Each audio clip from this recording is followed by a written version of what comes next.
The Life of Dwight L. Moody. Chapter 17. Birth of the Moody and Sankey Hymn Book. Newcastle was the birthplace of the Moody and Sankey Hymn Book, for it was during this mission that the demand for its publication first became urgent. The hymns and tunes used in the British churches and chapels were not adapted to evangelistic services, and neither Mr. Moody nor Mr. Sankey was familiar with the books in use. They therefore adopted for use in their meetings Philip Phillips' book, Hallowed Songs, containing many American hymns and a few English tunes. Mr. Sankey used such hymns from his private collection as he had been singing in Chicago and elsewhere, and which were not contained in this book. Some of these became very popular. In a very short time, frequent requests were made for their publication. For, with the view of meeting the many inquiries as to where the hymns could be procured, Mr. Sankey wrote to the publishers of the book they had adopted, offering to supply a dozen or more of the songs he was singing, provided they would print them in the back of their own book. This offer was not accepted, and when urged again later, it was definitely declined.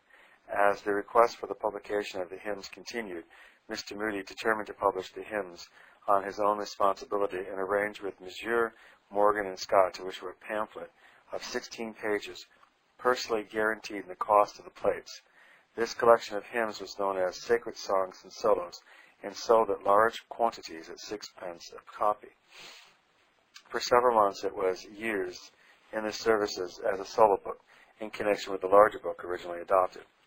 From time to time, additions of new songs were made to the smaller collection, and several months later, a small book of words only was published and sold for 1 penny, 2 cents per copy, after which the larger hymn book first adopted was discontinued. Mr. Moody's faith in the power of sacred songs was fully rewarded, for he lived to see these songs make their way into the hearts of millions of people, and afford the means of establishing and maintaining churches, Christian associations, educational institutions, and biblical schools. The first advertisement of Sacred Songs and Solos appeared in The Christian on September 18, 1873, which gave it a much wider circulation than would have been possible through its use in the meetings alone, and it soon found its way into all parts of the British Empire and later on into every Christian land. The copyright of the book was not taken out by Mr. Moody or Mr. Sankey, but by the publishers. On reaching Ireland, it was rumored that Mr. Moody was growing rich by the royalties from the hymn books. This he publicly denied, together with other reports of like character, to the effect that P.T. Bonham, the great showman, was behind the whole movement. On the occasion of the visit to London, preparatory to their great meetings held there, Mr. Moody stated in a large public meeting of ministers and others that the royalties from the hymn book, then in the hands of the publishers, together with what might afterwards occur, would be placed in the hands of a committee of well-known businessmen, of which Mr. Hugh M. Madison of London was chairman, whose committee would dispose of the royalties as they saw fit. At the close of the London campaign, and shortly before Moody and Sankey returned to America, the statement of Morgan and Scott, the publisher of the hymn book, showed that the sum standing to the credit of the evangelist was about £7,000, $35,000. Word was sent to the committee that the amount was at their disposal, to be used as they might elect. The committee refused to dispose of the fund for general purposes, asserting that they did not purpose to have Mr. Moody pay this large sum for the privilege of preaching in London. Mr. Moody's church in Chicago had been only partly rebuilt after the fire, for owing to the panic which followed in 1873-74, a good portion of the pledges made for its erection had grown worthless, and the work stopped with the completion of the first story only. A temporary roof had been placed over this, however, and services had been held here while Mr. Moody was abroad. A friend from Chicago who was interested in the church was in London at this time, and hearing that there was no one who would take the hymn book money, he suggested to the committee that it be forwarded to Chicago to complete that building. This suggestion was adopted. The money paid over in the splendid edifice at Chicago Avenue and LaSalle Street, which has been a center of spiritual activity for more than 25 years, was completed and dedicated free of debt. While Mr. Moody and Mr. Sankey were abroad, P.P. Bliss who was then associated with Major D. W. Whittle in evangelistic work, brought out for use in their meetings a small volume of hymns and tunes under the title of Gospel Songs, mostly of Mr. Bliss' composition. When Mr. Moody returned to America in August 1875, it became necessary to arrange for the publication of a new collection of hymns, composed largely of those which had been in use abroad. It was decided to unite in making the book, and after some discussion as to name it, the title Gospel Hymns and Sacred Songs was adopted. The first book became very popular, and a large number was sold during the great meetings held in Philadelphia, New York, Chicago, and Boston. Since Mr. Bliss, Mr. Sankey, and Mr. McGanahan, Mr. Stebbins, and others continued writing new hymns and tunes as Mr. Moody's work went on, it was natural that there should be subsequent compilation, and Gospel Hymns number 1 was followed by number 2, 3, 4, 5, and 6. The royalties from these books were at first paid over to a committee of prominent businessmen of Philadelphia, Chicago, and New York, of which William E. Dodge, of the last named city, was chairman, and were distributed by them for the benefit of religion, philanthropic, and educational purposes in many parts of the United States. At Northfield, East Hall, a dormitory of the Young Ladies Seminary, and Stone Hall, a recitation hall of the same institution, together with the recitation hall at Mount Hermon, were erected from this fund. At the present time, all royalties are paid directly to the trustees of the schools of Northfield and Mount Hermon. The following statement from Mr. Dodge, chairman of the American Trustees, is of special interest in this connection. Mr. Moody was greatly pained when in Great Britain to find that those who were opposed to the new religious life had circulated reports that large sums of money were made from royalties in the hymn book, and that the meetings were really carried out for the purpose of selling it, thus increasing the income of those conducting them. On his return to America, before visiting the great cities of the country, he felt the need of a book of hymns and tunes adapted to their use here, and determined to arrange its publication so as to avoid all possible criticism. He invited me to visit Northfield to confer with him on this subject, where he felt to be of great importance. I met there Mr. Sankey and Mr. Bliss, and found a most delightful and unusual spirit of Christian self-sacrifice on their part. They were willing to contribute their own hymns and tunes and copyrights which they held, and joined with Mr. Moody in giving up all possible claim to any benefits which might arise from the publication. Mr. Moody urged me to act as a trustee, to arrange with the publishers for a royalty, and to receive any money which might come from this source and distribute it at my discretion for religious and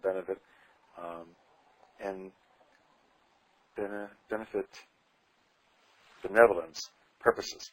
I declined to act alone, but promised Mr. Moody that if 2 other gentlemen were selected, I would gladly serve with them, and suggested the names of George H. Stout of Philadelphia and John B. Farwell of Chicago. A board of trustees was thus formed. The sale of the first editions of the books greatly exceeded our expectations, and although the royalty was on a single copy small, as trustees we received up to September 1885 the large sum of $357,388.64. All of this was carefully distributed among various religious and educational institutions. It was finally determined to be wise and right that as the schools at Northfield had become so firmly established and were doing such great work, the entire royalties of these books should be turned over to the trustees of these schools, and this was accordingly done under careful legal advice. During all these years, neither Mr. Moody nor Mr. Sankey had any fixed incomes. Mr. Sankey especially had given up copyrights that would have brought him in a large sum yearly and opportunities to hold musical institutes and conventions which would have added largely to his income. Neither of them during the whole continuance of the trust received $1 of personal advantage, and as they had no definite means of support, the self-sacrifice and the unselfishness of this course in order to prevent the slightest breath of scandal and not weaken the influence of their personal work were very remarkable and very beautiful. I have never known anything like it. In closing the trust, which was a peculiar one, after getting full legal advice, I submitted opinions to a lawyer of very high national reputation, the leader of the bar in New York, in all matters of consultation. He was greatly interested in the form of the trust, though He had but little sympathy for the religious work. He gave a large amount of time and thought to the matter, and after giving his opinion, I asked him to be kind enough to send me a memorandum, so that I could personally send him a check, which I suppose would necessarily be a large one. He told me that under no possible circumstances would he accept a cent, that the unselfishness and splendid quality of men who could make such a sacrifice was a revelation of human nature that made him feel better disposed towards mankind. I have ventured to go into this matter somewhat at length because, while Mr. Moody and Mr. Sankey have not received a cent of personal benefit from the royalties of the hymn books, unkind and ignorant assertions have been made to the contrary in some quarters. In the latter editions of the Gospel songs, the services of George C. Stebben and James McGranahan should receive special mention. Both these gentlemen were closely associated with Mr. Moody in his evangelistic work in Great Britain and America, and were prominent in the Northfield conventions and Bible schools. My acquaintance with Mr. Moody began in 1871, writes Mr. Stebbins. I used to see him in the noon meetings in Chicago, where I occasionally went to help in singing, but it was not until the summer of 1876 that I became more directly in touch with him. In August of that year, at the request of Major Whittle, whom I met in Boston, I went up to Northfield to spend a Sunday with him and Mr. Moody to assist them in some services that had been arranged for that day. This was the first time I had seen Mr. Moody since the night he left Chicago for his work in Great Britain, which was destined so soon to make him known throughout the Christian world. And yet, though he was then at the height of his fame and considered to be one of the great religious characters of his time, he was still the same unassuming, unaffected man that he had before then his work had brought him into such prominence before the world. He was spending the summer at his home, obstinately for rest, as he had just concluded his great campaigns in Brooklyn, New York, and Philadelphia. But even then he could not keep still. He was preaching 2 or 3 times every Sunday in some of the smaller towns or cities among the New England hills, and during his days at home he was always trying to interest the neighbors and the country people in something besides their daily round of toil, always having their spiritual welfare at heart. I remember very well an instance of this. During the few days that I visited him, he drove about the country and invited the people to his house to hear some music. The day set was very hot and sultry, but the people crowded the rooms to suffocation, and he, taking a place by an open window in full view of the audience and the performer, gave directions as to what should be sung, occasionally making some encouraging or humorous remark to keep up the interest. Anyone with such a keen sense of humor as his must have been much amused to see the singer sweltering in the heat while doing his best for an hour or more to entertain the guests. During that visit, Mr. Moody induced me to enter evangelistic work, and my connection with him and Mr. Sankey dates from that time. My first work was to organize and drill the choir of 800 singers for his great tabernacle work in Chicago, which began in October of that year and continued to the end of December. During the years that have followed, it has been the privilege of Mrs. Stebbins and myself to be associated with Mr. Moody in several of his great campaigns, both at home and abroad, all of which have been memorable as indicating the extraordinary hold he had on the affections of the people of all classes. Mr. Moody not only loved nature but art and poetry also, and the latter more especially as it was found in the poetic books of the Bible. He would sometimes ask for a chapter, and after listening intently to it close, he would break the spell by saying, "Beautiful," then drop on his knees and pour out his heart to God in thanksgiving and prayer. His thoughtfulness for others, especially for those working with him, was very marked. It was not uncommon for him, at the close of a hard day's work, to say just before he began his last address, "You slip out and go home. I'll get on. I want you to be fresh for tomorrow." In this connection, I might speak of another trait of his that may not be generally known. That is his disposition to make others as little trouble as possible on his account. I have known him to put up with annoying things and positively suffer discomforts rather than inconvenience others or indulge in fault-finding. Some interesting illustrations of his consciousness in regard to accepting compensation for his services in evangelical work came under my notice while spending a winter with him in the West. We had held a meeting in one of the larger cities for 5 weeks, having 3 meetings a day. At the close, a representative of the finance committee came to his hotel and handed him a check for $1,500 for himself and his assistant. He immediately handed it back, saying that it was too much. A day or so afterwards, the gentleman returned again to the hotel, and not seeing Mr. Moody, left the same check for him. Finding it awaiting him on his return, he took it back to the gentleman, who, in telling me about it afterwards, stated that Mr. Moody told him in very plain terms that he meant what he said when he first returned the check, and he would not accept it. $1,000 was afterwards given him. This he accepted. This decision was made in consideration of the fact that he had then well underway plans for establishing the Bible Institute in Chicago, and also that he needed money all the time to carry on his schools at Northfield. Immediately after this, a 10-day series of meetings was begun in a city nearby, at the close of which the committee handed him $500, which he accepted. But at the last meeting, when a collection was taken up to pay off the debt of the Young Men's Christian Association, he contributed the whole sum that had been given him for his services.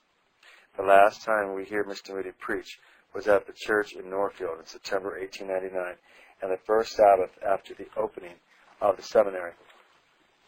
There were no flowers in the church, and he remarked upon it, saying that he wished the senior class of the seminary to act as a committee to see that there were flowers every Sunday. He then said, "I preached in Plymouth Church, Brooklyn, last Sunday, and there were no flowers." One of the papers said that the next day that the unusual flowers were omitted from the pulpit because it was understood Mr. Moody did not like flowers. Turning to me, he said, "Stebbins, I tell you then, when you go back to Brooklyn, how I love flowers." Mr. and Mrs. McGranahan were associated in evangelistic work with Major Whittles, but frequently assisted Mr. Moody in his conventions, at his meetings, and at his schools, and were often in his home. "No one could know him without loving him," said Mr. McGranahan, "nor be with him without being benefited." Once in a western city some 20 years ago, a number of people had gathered in his room and were discussing some knotty question with a good deal of warmth and earnestness. Conflicting opinions were freely and emphatically expressed. Mr. Moody looked on, a silent spectator. When all had gone, I shall never forget his remark, nor the spirit it revealed. "Mac, the world is in great need of peacemakers. I trust I may never lose the desire I then felt to be among that number." Untiring in his own labors, his consideration for others was as tender as a father's. When we were holding a series of meetings at Auburn, New York, Mr. Moody came during the closing week to conduct a convention. I found it difficult to continue to lead the singing and do the solo work that was expected, but as I had often done before, I decided to stand by the choir until I could do no more. Mr. Moody said, "No, it is not required of you to attempt what you are not able to do. Your voice is of too much importance to injure knowingly. We do not serve a hard master. When health is at stake and matters beyond our control interfere, our duty is plain. Go at once and leave the convention with the Major and me. Care for your voice and have it for use as long as you live." Mr. Moody has always been an inspiration to me in preparing hymns for gospel work. Not that he was a musician or claimed to be, but I soon learned to prize his judgment as to the value and usefulness of a hymn for our work. What moved him was sure to move others, and what failed to do so could be safely omitted. I have esteemed it one of the highest privileges to share in preparing songs for his work, and now that he is gone, how lonely it seems.